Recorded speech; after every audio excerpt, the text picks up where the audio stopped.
For a decade, the United States has had no defense against ballistic missiles, except the threat of nuclear retaliation. I call upon the scientific community in our country, those who gave us nuclear weapons, to turn their great talents now to the cause of mankind and world peace, to give us the means of rendering these nuclear weapons impotent and obsolete. I'm taking an important first step. I am directing a comprehensive and intensive effort to define a long-term research and development program to begin to achieve our ultimate goal of eliminating the threat posed by strategic nuclear missiles. On March 23, 1983, President Reagan announced the research and development effort that has become the Strategic Defense Initiative, SDI. SDI is now the largest military research program the Department of Defense has ever undertaken. Aviation Week reporter Phil Klass. In this Aviation Week and Space Technology video magazine, we will address some of the critical technologies that are to be included in the program. Intentionally, we will avoid the political issues.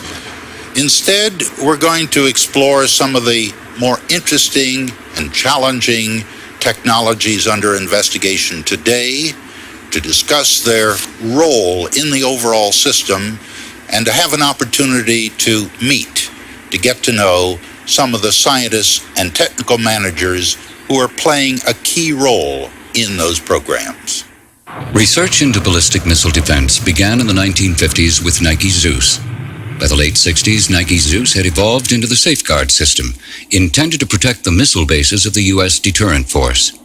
It included a multi-purpose phased array radar and computer net, and two kinds of nuclear-tipped missiles, Spartan, which intercepted above the atmosphere, and Sprint, which was meant for last-minute high-atmospheric defense.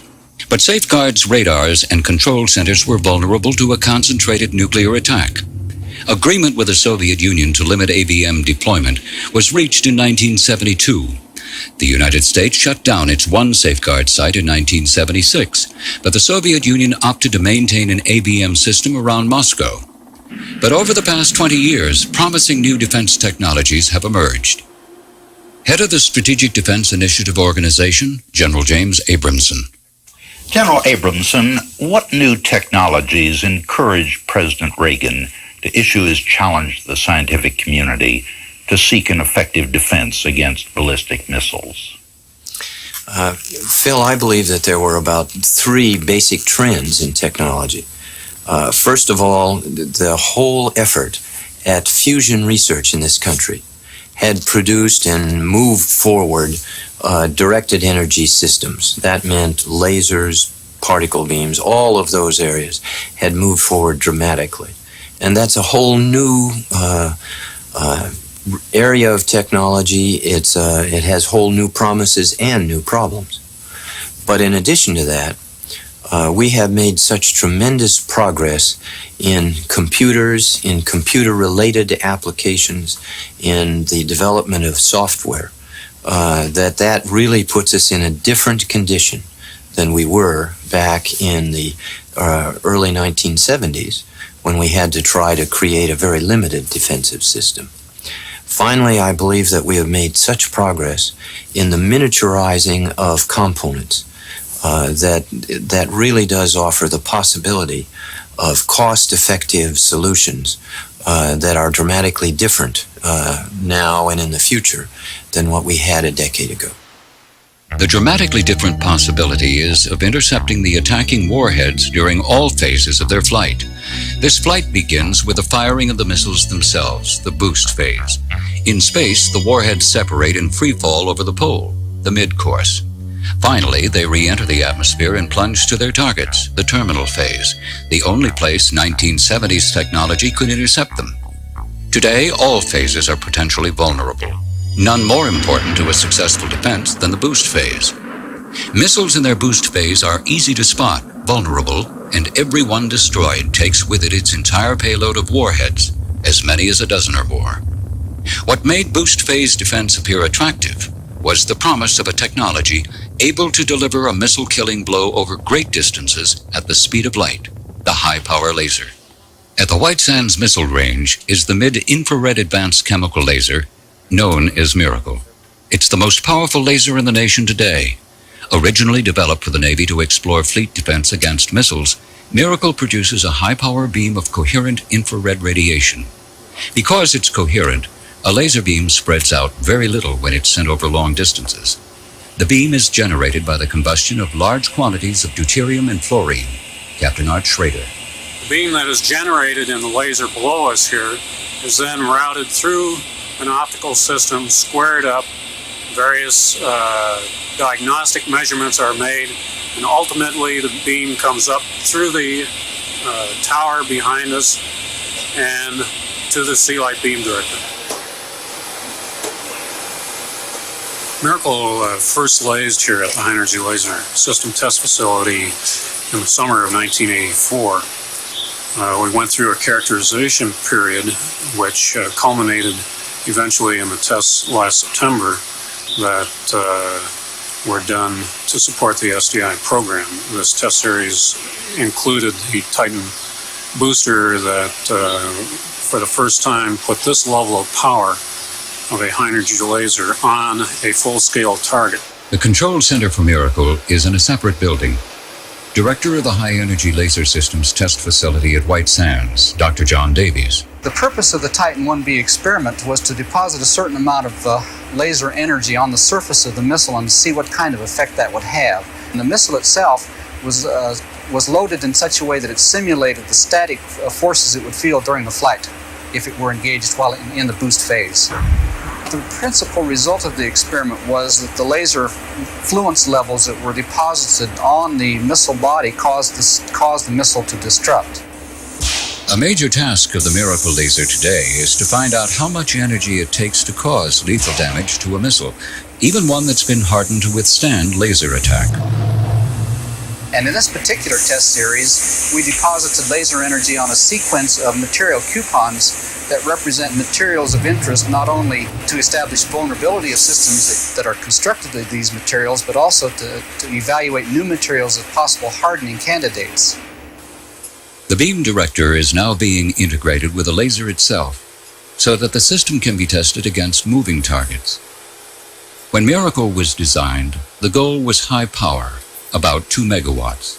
Size and complexity were unimportant. For the newer Alpha laser, also developed by TRW, the goal is generating high power, but by a system of compact modules able to be lifted to orbit. Early SDI plans anticipated that space-based chemical lasers like Alpha would play a key role in attacking missiles in the boost phase. Today, their role is more questionable. SDI Deputy Director for Technology, Dr. Louis Marquet. The difficulty with the chemical lasers that we are aware of now, and I'm talking primarily about the hydrogen fluoride type of chemical laser embodied in the Alpha program, the primary difficulty is its wavelength is relatively long. Alpha, an HF laser, operates at about the 2.5 to 2.7 micron region. Ideally, we would like to have a chemical laser in space that operated at perhaps a half a micron or smaller, so that we could use small optics. In other words, the size of the wavelength drives the size of the optics. And for space-based applications, you'd like to keep your system as small as possible. Initially, your organization seemed to favor basing high-energy lasers on platforms in space. But more recently, there has been greater emphasis on using ground-based lasers whose beams would be reflected off space-based mirrors. Which of these two approaches now appears to be the more promising, and why? As a technology, earlier work in chemical lasers had indicated that might be the most practical at low power levels, to put the laser in space.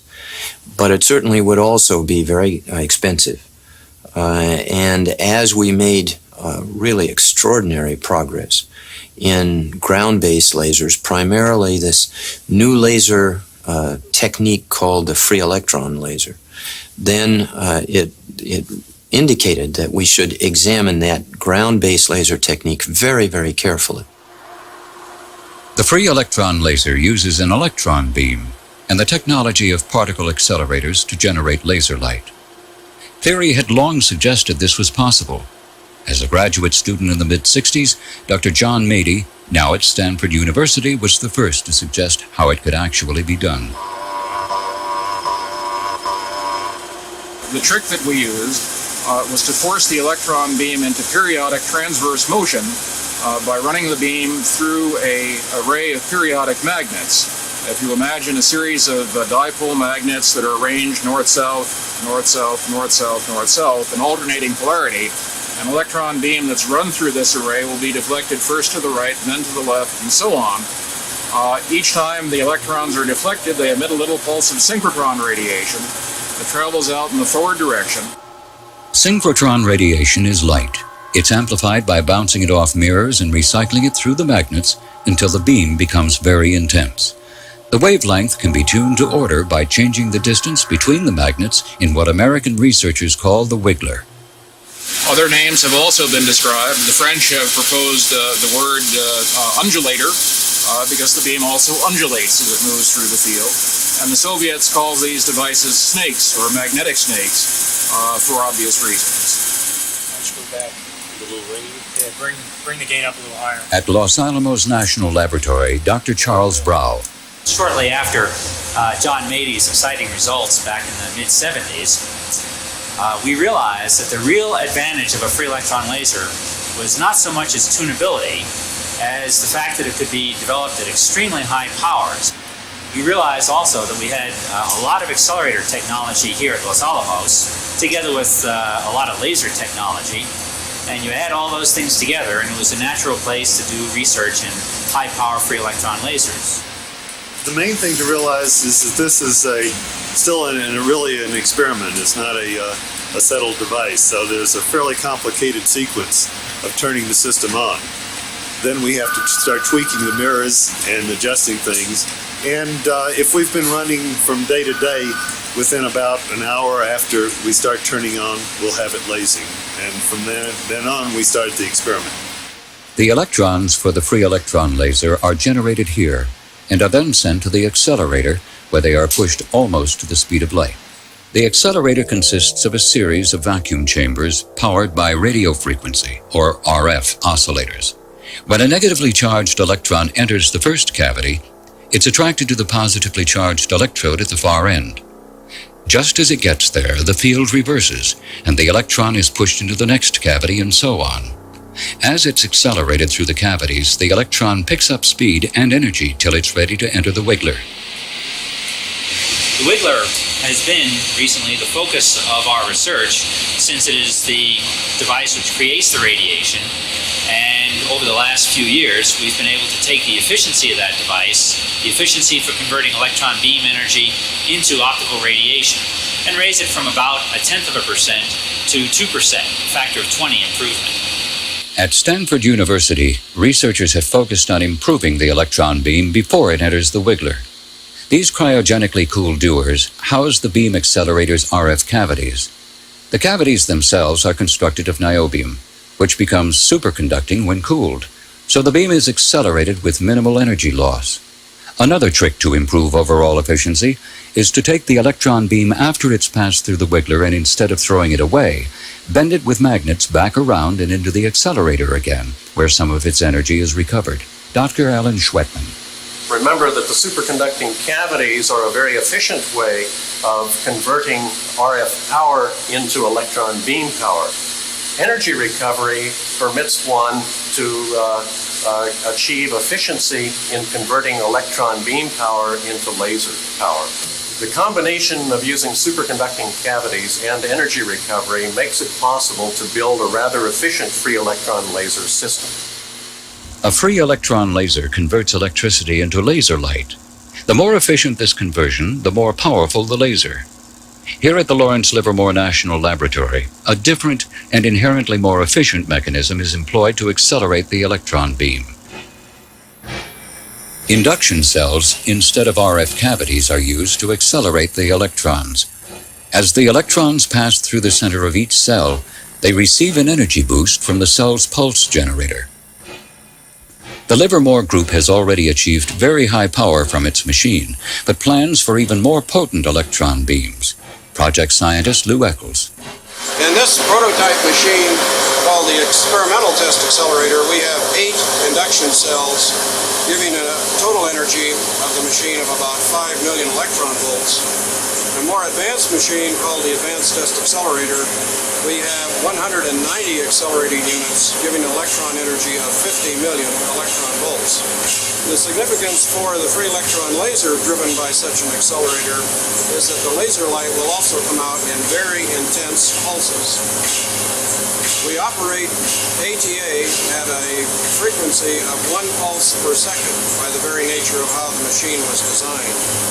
For a prototype weapon, one must have high average power as well as high peak power, and so our research at Livermore now is taking the form of developing an accelerator that will pulse at a much higher repetition rate. Research to increase the repetition rate and improve still further the electron beam is done in these tiled pools of Livermore's high-brightness test stand.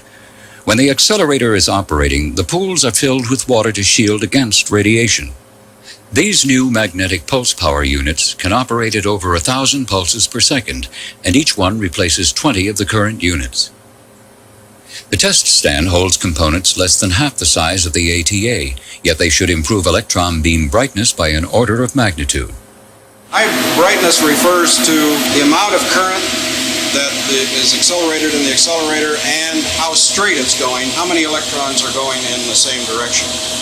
High brightness is very important for a free electron laser application because high efficiency in the wiggler is determined by how bright the electron beam is.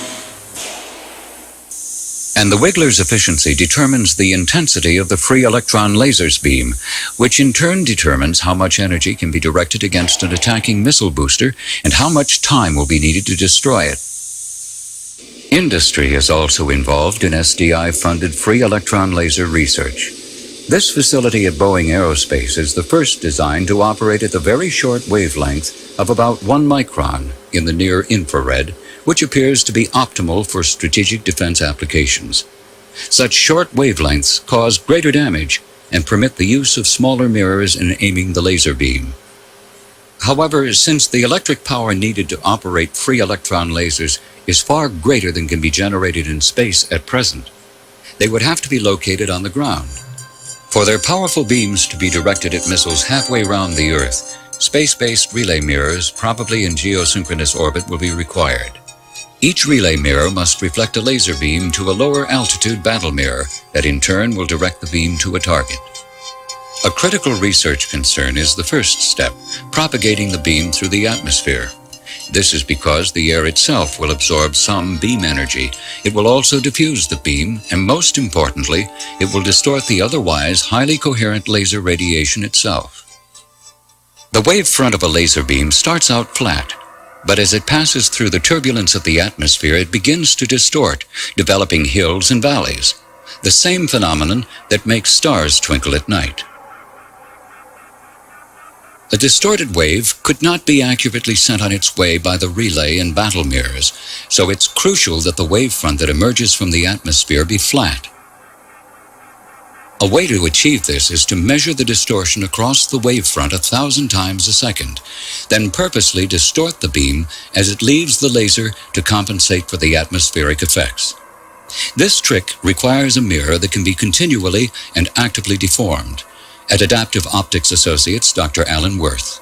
The standard method for making a deformable element or a deformable mirror is to take a thin sheet of glass and illuminize the surface of it, and underneath put an array of piezoelectric pushers or drivers, and these drivers actually bend the surface of the glass.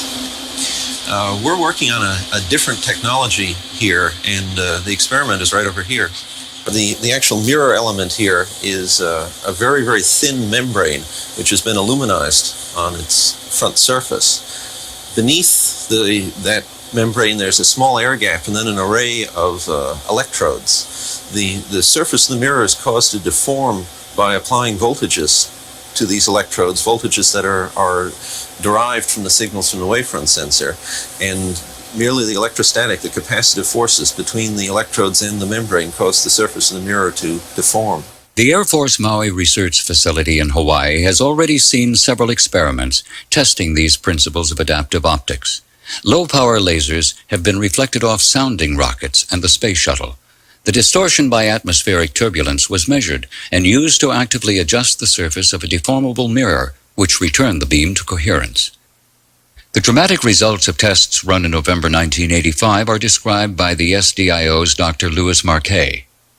We tracked that target, put the low-power laser beam on it, turned the adaptive optics system on and off, and measured directly on board the detector, with the detector array, directly what the beam was doing, and compared that then with our models of what it should be doing. And the good news is that we really had extremely good agreement with what our predictions were, and as far as I'm concerned, I think it proved the fundamental technical feasibility. Now we have a lot to do in terms of the practical aspects. We have to demonstrate we can do this with a larger aperture. We clearly have to demonstrate we can do it with a much larger than a few watts average power. But the fundamental physics of the issue, I think, have been demonstrating, and we feel that's very encouraging. It was the promise of directed energy weapons like lasers opening up the boost phase to defensive attack that did much to stimulate the SDI. But now there's also renewed interest in more traditional chemically powered rockets as a boost phase weapon. Probably the most mature of all of our concepts is to simply put rocket interceptors in some kind of space-based platform. Now, in order to engage in the boost phase, we have to be there when the battle occurs. And that's particularly stressing for kinetic energy projectiles, which do not travel at the speed of light at a much smaller velocities, and therefore they have to essentially be overflying the Soviet Union at the time the battle occurs, or very close to it. There is a great payoff in making those kinetic energy projectiles as fast as possible, but there's a limitation to what chemical rockets can provide us. The short kill radius of chemically powered rockets, and so the need to have many platforms in place directly over the Soviet launch sites during an attack, means many hundreds of rocket platforms must be orbited to ensure that enough are always in the right place at the right time. But despite this problem, the use of a known technology in a boost phase defense is today receiving increased attention from the SDI, at least to provide a nearer-term defense against present-day Soviet ICBMs. But whatever weapons are used to attack a missile during its boost phase, the first requirement is information about the nature of the attack, in much more detail than present-day early warning satellites provide. Dr. Marquet. We have to be able to not only know that we're under attack, we have to be able to count the missiles. We would like to be able to discriminate those missiles which might have a large number of reentry vehicles, for example, the SS-18s or 23s, from those that might have only a few missiles, so that we can guide our battle management system and most effectively deploy our interceptors. In addition to this, we need to know some information about the actual track of those missiles, where they are actually headed, so that we can, again, guide our interceptors into a so-called basket and relieve as much as possible the stress on them to make final maneuvers. September 5th, 1986. And liftoff of Delta 180 and its SCI payload. The Delta 180 experiment is launched to study the problems in locating and accurately tracking missiles from space. One problem arises from the fact that the plume of a rocket gets larger as it ascends, until it can eventually become almost 100 miles long and 50 miles wide, and even get ahead of the rocket once there's no air to hold it back. In charge of the Delta 180 project was Lieutenant Colonel Michael Rendine. The big challenge was thought to be, well, it's going to be extremely difficult to find the hard body, the rocket in this enormous plume. To the extent we can discuss that at this point, it's not nearly as difficult as we thought. The experiment used a specially constructed third stage, carried to final orbit by the Delta rocket's second stage. On the top of that second stage, we put all our eyes, all our sensors and our transmitters for those eyes. Then we built a brand new liquid third stage. It's probably the highest performance third stage we've built. On that third stage, we had another sensor. It's the radar seeker out of a Phoenix missile, which is a Navy missile. And we used all these eyes to look at this other stage when we were up in orbit. The two stages separated. The second stage turned itself around 180 degrees and ignited its liquid fuel engine. It then looked back at its own plume using rear-view mirrors. At a distance of 120 miles, it stopped and looked back at the third stage. The third stage, with its motor off, played the role of a burned-out booster. It was looked at against a background of the warm Earth and cold space, both in darkness and sunlight. Then we needed to look at some solid motors, and solid motors are different. So while we were over White Sands, New Mexico, we watched an Aries sounding rocket come up. What we normally look for right now is to just detect a vague glow that's good enough for our early warning system. For strategic defense, we need to pinpoint where the rocket is in that plume. So in this experiment, when we launched the Aries, we detected the Aries the instant it lit off. The small white spot near the bottom crosshair is the rocket as recorded by the sensors. Later, near the center, the rocket's plume can be seen developing. We did track that Aries from the moment we lit it until the moment the motor burned out. And we are able to detect what we call the hard body, the booster, in that plume. And we detected it with the infrared seeker of a Maverick anti-tank weapon. Now that seeker is a $50,000 seeker. That's a lot of money for us average Americans, but for space hardware, that's extremely inexpensive. The experiment's data and communication network used 6 aircraft, 38 radars, and 31 satellite links, all tied together by more than 1 million lines of computer code. In certain regards, the software, all these lines of computer code, although they were necessary for the experiment, were an experiment by themselves. The folks who wrote the code initially didn't think they could do this, at least so quickly. They surprised themselves when they not only accomplished it, but accomplished it very well, and are now just dying to do it again. The last phase of the experiment simulated an orbital intercept. The 2 stages were ignited, and the third stage, assisted by a small onboard radar, was directed to execute a head-on collision. The second stage sensors were able to follow the third stage plume all the way to the moment it was hit. And that was the termination, of course, of the mission. So far, we have discussed some of the most promising weapons and sensors available for boost phase defense. Success here gives a strategic defense system an important edge because every intercept of a multiple warhead missile like the SS-18 destroys its entire cargo. But some missiles will inevitably escape into the mid-course phase of the attack, deploying not only their warheads but also a large number of decoys. The mid-course phase lasts perhaps 20 minutes, giving the defense its longest opportunity to destroy the warheads, if only it can find them among all the decoys. For those missiles that survive the initial boost phase and are able to release their multiple warheads and perhaps decoys, what is currently the most promising technique for discriminating between threatening warheads and decoys? We will need to eventually have what we call interactive discrimination. That is some way that we can actively reach out and probe the decoys and just measure and really see, is that a real warhead or is it a decoy? And one of the techniques which is promising to be able to do that is a technique that we've made real progress with at the Los Alamos laboratory and supported by other laboratories. And that's what we call a neutral particle beam system. Overseeing the Los Alamos effort to develop neutral particle beam technology for mid-course discrimination is T.J. Trapp. Now, the neutral particle beam can very uniquely do that in that it can very easily tell which object is heavy and which object is light. The way it does that is it, first off, puts a very short pulse of neutral particles on each object. Then that pulse of particles will produce a signal inside the object that depends on how much the object weighs. Now, light objects will give almost no signal, and heavy objects will give a very large signal, so that you can now tell by measuring that signal coming back who is a heavy object and who is a light object. Here's how it would work. When the beam strikes a low-mass decoy, it passes through it with little interaction. But when the beam strikes a more massive warhead, the warhead gives off gamma rays and neutrons. In effect, It lights up or looks like it's glowing to any space-based sensor able to detect such radiation. A particle beam must operate in space, however, because it can't penetrate the atmosphere, and the beam must be neutral so that it won't be deflected by the Earth's magnetic field.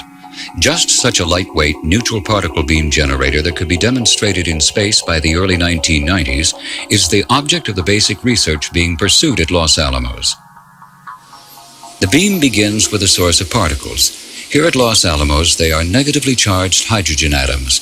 The key element in the particle accelerator is the radio frequency quadrupole, or RFQ. It takes a stream of particles and gathers them into bunches, ready to be injected into the accelerator. Dick Purser. The great advantage of the RFQ is that it replaces injectors on previous accelerators, which were as much as 2 stories tall, powered by Cockcroft-Waltons, and weighed many thousands of pounds. The RFQ is a vital development in producing systems which are capable of making the transition to space. The bunches of particles from the RFQ are then sent into the linear accelerator. Before they exit the machine, their electrical charge is stripped off, leaving a highly energetic beam of neutral hydrogen atoms. Just recently in the Accelerator Test Stand project, the beam coming out of the end of our accelerator here at 5 million volts has been proved to have the full qualities needed to implement the system that our sponsors originally were looking for. There were several fundamental issues that related to whether or not neutral particle beams could be used for mid-course discrimination. One of them was whether or not enough signal was produced in the objects that you could measure that signal. Experiments have been done to measure what that signal level is, and also calculations to correlate those experiments. And the results of those show that you can indeed get enough signal back that you can measure who is a heavy object and which objects are lightweight or low mass objects in space. If neutral particle beam techniques prove effective in discriminating between decoys and warheads, then what techniques will come into play to destroy the threatening targets? We would use rockets, and those rockets could be based in space, and there they would be very small rockets that are similar to the air-to-air rockets that we fire from our airplanes and against other airplanes.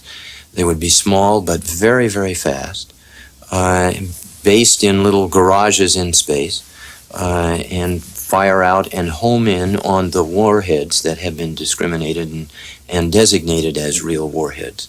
That way we believe that we could destroy a percentage of the remaining warheads. We wouldn't only use space-based rockets. We have already demonstrated very effectively that we can shoot a rocket from the ground and get it up into position in space so that we can use that kind of system in addition to the other system. This demonstration began with the launch of a Minuteman ICBM from Vandenberg Air Force Base in June 1984. Minutes later, the homing overlay experiment, known by its acronym HO, continued the exercise with the launch of an interceptor from Kwajalein Missile Range in the Pacific. Guided by an infrared sensor, the interceptor smashed into the simulated warhead, destroying it. Unlike the older, less accurately guided Spartan missiles, which needed nuclear warheads to kill a target, HO demonstrated that direct intercept is now possible. Lockheed Missiles and Space Company, which built the HO interceptor, is now developing an advanced version called ERIS, the Exo-Atmospheric Re-Entry Intercept System. Program Manager William Loomis. This is the mock-up of the vehicle that we're going to fly. In here in the center we have mostly telemetry equipment, batteries. There are some of the tanks for the propulsion system. On the end here we have a thruster. On this end another thruster, and 2 thrusters in the middle, which are the provide the maneuvering capability for the vehicle. Probably the most important feature has to do with the infrared seeker and the computer. These are the real brains of the interceptor. They are what allow it to acquire the threatening target, to home in on that target, and to discriminate against any other objects that might be there besides the target, and finally go in and actually kill that threatening target. Ho opened a 15-foot wide umbrella-like canopy to ensure it would hit its target. Eris will incorporate the same principle, but use a different mechanism to increase its impact area. Now, this vehicle doesn't fly in an axial manner that you would normally think, but actually flies in a broadside manner, in this way to intercept its target to increase its lethal probability of actually killing the target. Now, in order to enhance the probability of destroying that target, we unfurl a warhead, which is actually up here in this orange box just before impact, which unfurls out on both sides of the vehicle to increase its cross-section again so that the probability of killing that object is large. So a successful mid-course defense will need a discrimination system to tell warheads from decoys, then use both space and ground-based non-nuclear interceptors to actually destroy the warheads. Those that escape are now only a couple of minutes from their targets as they re-enter the atmosphere over the United States. These remaining warheads are the responsibility of a terminal defense. Now, speed is of the essence, but at least it's no longer difficult to tell warheads from decoys. As they hit the upper atmosphere, the decoys, which are very light, would either burn up or get pulled back by the drag of the atmosphere, and just the few remaining warheads would be proceeding on towards the target. And there we would use a more traditional ground-based rocket. We have one in development that we call Head-Eye. And we're making, I think, very significant progress in building that rocket so that we would not have to use a nuclear warhead to intercept the missile. Head-Eye stands for High Endo-Atmospheric Interceptor, designed for use in the upper atmosphere. Its rocket technology is derived from the earlier Sprint and Spartan interceptors. These earlier interceptors, however, were guided from the ground. This limited their accuracy and required using nuclear warheads to be sure they could destroy their targets. By contrast, Head-Eye will carry its own guidance system, giving it enough accuracy so that a non-nuclear explosive warhead can be used. This, in turn, requires having the ability to maneuver within the atmosphere at very high speed, a capability demonstrated recently in the Flag series of experiments. In charge of the Head-Eye program at McDonnell Douglas, Dean Hoferth. We have two modes of control for flying the kill vehicle once it's approaching the reentry vehicle. The shroud has been separated from the kill vehicle itself. The sensor, which is behind the window in the front end of the vehicle, is activated, and we can fly the kill vehicle like an airplane, if you will, and we have thrusters on the back end so that we can establish angle of attack and actually cause the kill vehicle to move by virtue of aerodynamic forces and angle of attack. As we close on the reentry vehicle itself, where it's important that we get this lateral motion very quickly to close out the miss distance, we have lateral thrusters on board that can actually drive the vehicle laterally through the center of gravity of the vehicle without depending on that aerodynamic force. Head-Eye, like Eris, will have its own onboard homing system that will come into operation once it has been pre-positioned by a forward acquisition system. Ground-based radar and data processing facilities will be part of that system. They will be aided by airborne sensors flown high above much of the atmosphere. The Airborne Optical Adjunct, the AOA, is being developed as a test bed for these airborne sensors. It is designed to detect infrared radiation and will be carried by a modified Boeing 767. AOA Project Director at Hughes Aerospace, Bernie Skian. One of the engineering challenges with the AOA sensor is to build a sensor this size and complexity that can fit in an aircraft and also make it lightweight, because there's certainly a weight penalty with anything that goes in an aircraft. This is a casting of the azimuth ring which the entire telescope sits on. As you can see, this is a very complex form factor. Now, the amazing thing is, for something this large, it can be built rigid enough and strong enough to support the telescope and also be lightweight.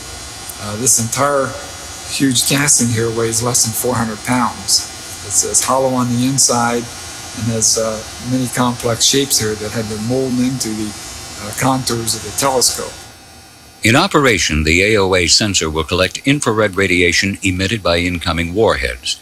The radiation is then focused onto a focal plane array. This starts the process of actually locating and tracking each re-entering warhead. AOA Chief Systems Engineer Richard Flaw.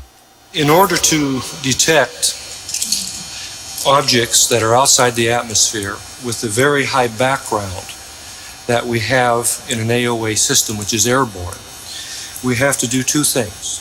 First of all, we have to reduce the inherent noise in the detector itself, and we do that by cooling the detector to cryogenic temperatures. In addition, we have to reduce the noise due to the background. One of the ways we do that is to use very small detectors. And as a consequence, we also have a very large number of detectors on the AOA array. By the time the attacking warheads have entered the atmosphere and begun their fiery descent, the forward acquisition system must have identified them, calculated their impact trajectories, and passed this information on to HEAD-I. Dean Hoferth. We feel that the HEAD-I program is indeed moving in a direction such that when it's completed, we will have put into the President's decision-making toolbox another capability that he can choose from to select the system that would be deployed to provide that defense for the people of the United States. And the progress that we've made to date in the program indicates that indeed we can demonstrate that capability for his utilization. As we've seen, an effective strategic defense, a multi-layered system able to intercept warheads in the boost, mid-course, and terminal phases of their flight, will consist of many different sensors and weapons. And that brings up one of the most critical questions concerning the viability of a strategic defense system. Integration of these diverse techniques and systems into an effective overall system will require command and control, a battle management system. What are you doing in that area?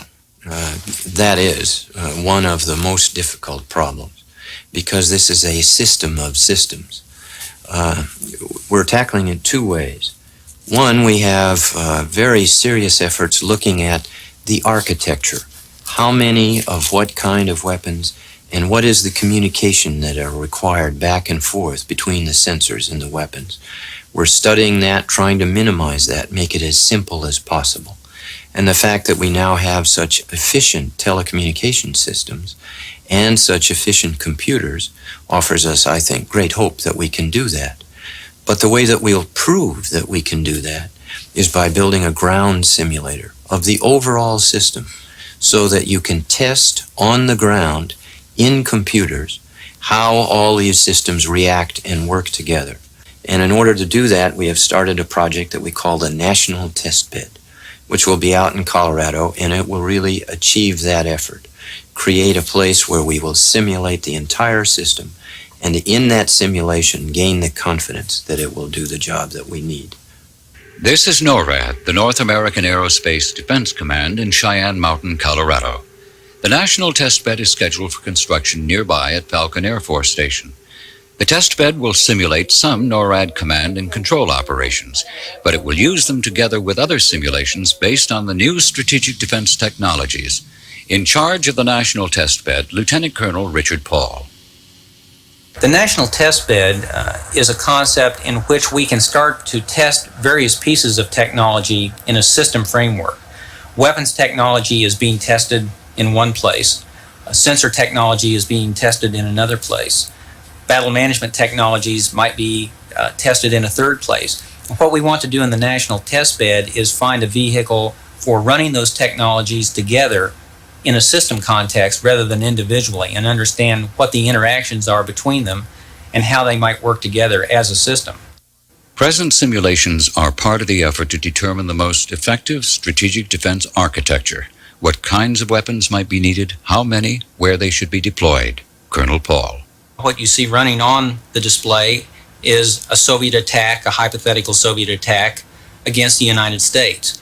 This is an attack of about 100 missiles, but we have put that attack in and put the timing in for that attack so we can look at what the distribution of those missiles are as they fly through space.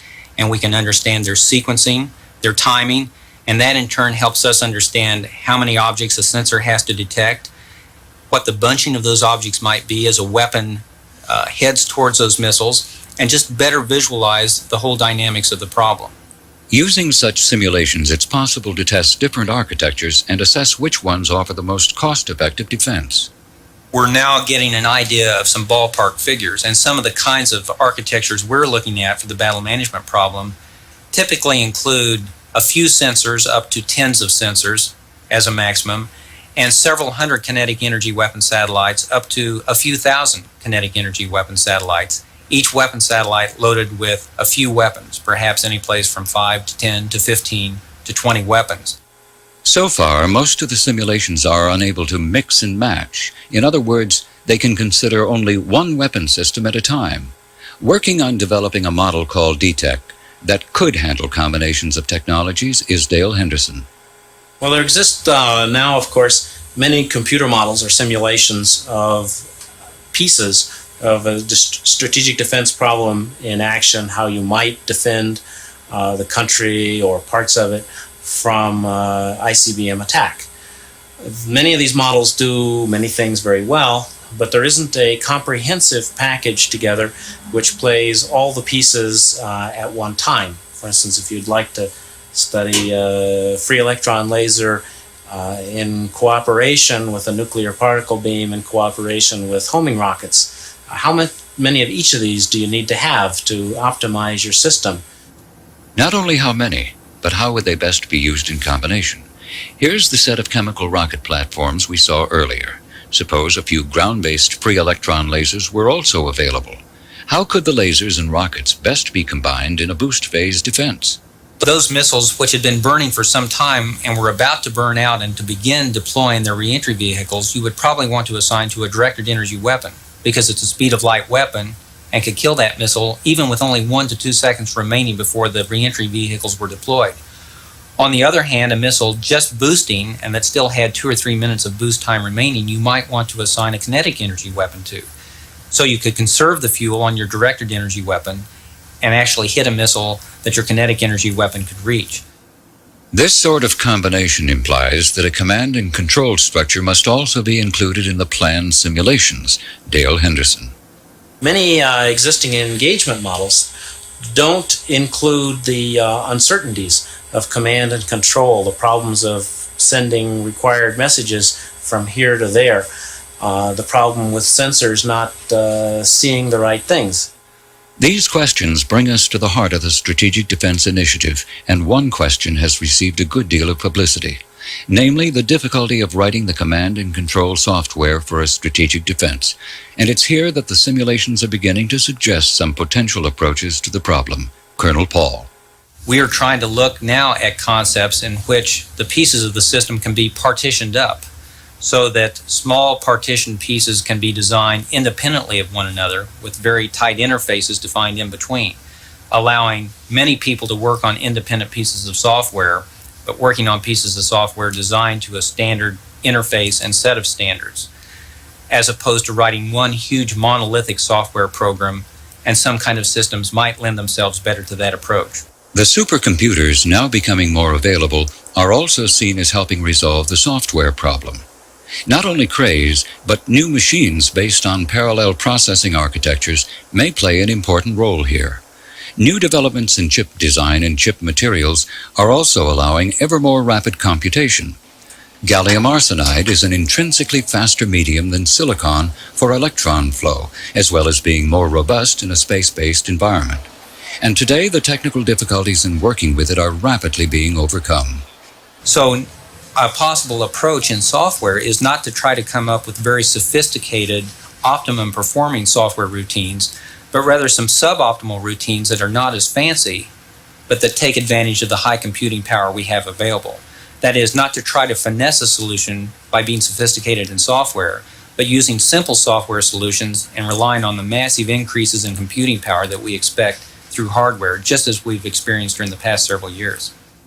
The National Test Bed will be an important vehicle to test the overall feasibility of a strategic defense system, and one day to help decide if such a system can be cost-effective. To summarize our progress overall, I would say we still have a ways to go. We still don't know if the technology is in hand to make a full-scale development decision. But to date, we have not found anything that suggests we can't do it, and we should go along with the promising concepts and pursue those in more detail.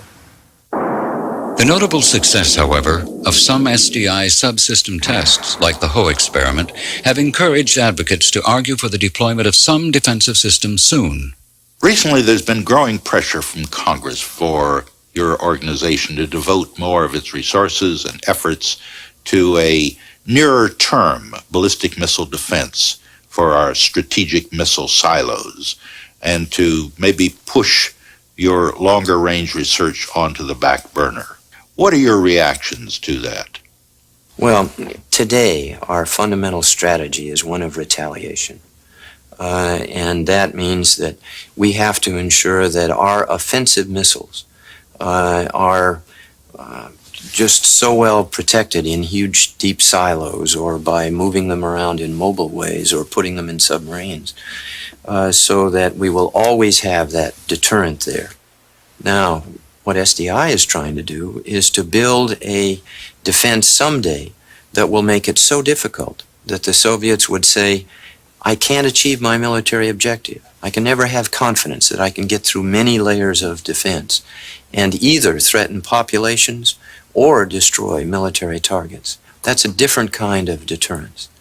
Now we're looking at what systems that we could put in place that would help that new strategy, that better strategy, that more stable strategy, as early as possible. Of course, we are looking at that. But it is not the job of SDI merely to enhance terminal defense.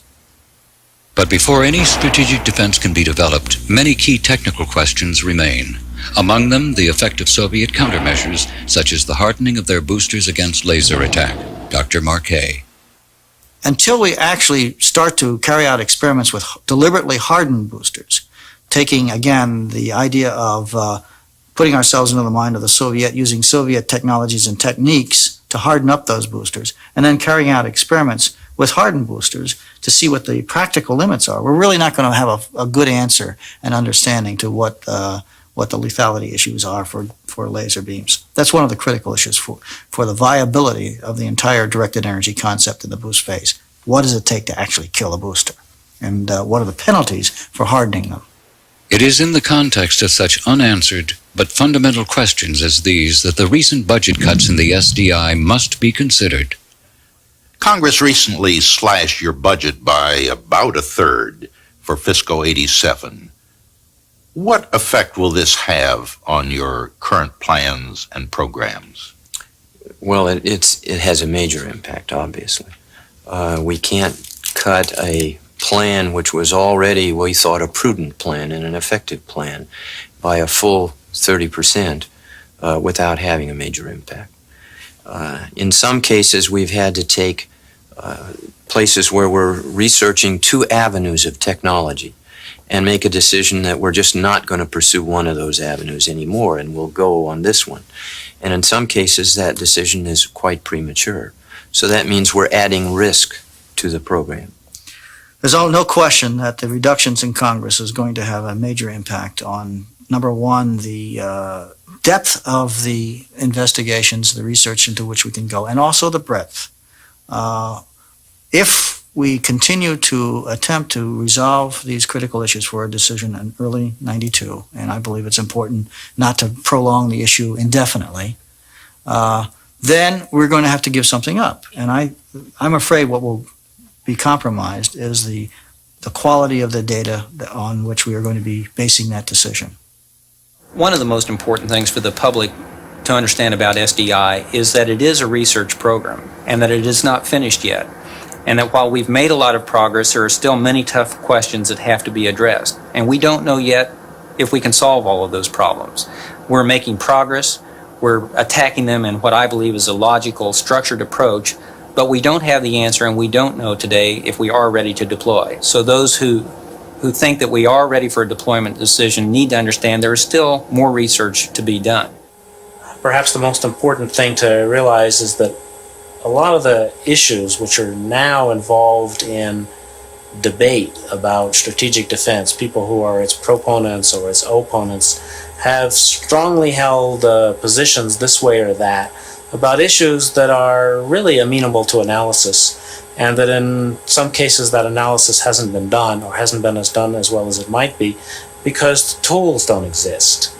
And the tools should exist. And we look at DTEC as a tool that will enter into many of these central, even political questions.